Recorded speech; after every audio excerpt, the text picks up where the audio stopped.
আচ্ছা, এবার আমরা একটা সুপার কুল ট্রিক শিখব। নামটা হলো ডাবলিং, মানে দ্বিগুণ করা।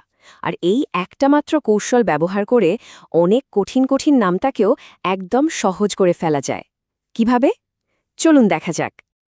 আসলে পুরো ব্যাপারটা কিন্তু খুবই সিম্পল একটা আইডিয়ার উপর দাঁড়িয়ে আছে, আর সেটা হলো ডাবলিং, মানে যে কোনো সংখ্যাকে দ্বিগুণ করা।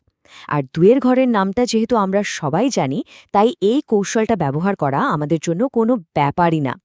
যেমন ধরুন ৪-এর ঘরের নামটা। এর জন্য কি করতে হবে? যে কোনো সংখ্যাকে একবার ডাবল করুন, তারপর যে উত্তরটা আসবে সেটাকে আরেকবার ডাবল করে দিন। ব্যাস। যেমন ধরুন ৪ গুণ ৬। প্রথমে ৬কে ডাবল করলে কত হয়? ১২। এবার ১২কে আবার ডাবল করুন, হয়ে গেল ২৪। কি দারুণ না? আর এখানেই মজাটা শেষ না। একই নিয়ম কিন্তু ৮-এর ঘরের নামতার বেলাতেও কাজ করে। এখানে শুধু সংখ্যাটাকে ৩ বার ডাবল করতে হবে। ভাবুন তো, ৮ গুণ ৫। তাহলে ৫কে ডাবল করলে হলো ১০, ১০কে ডাবল করলে হলো ২০, আর ২০কে ডাবল করলে? ঠিক ধরেছেন, ৪০।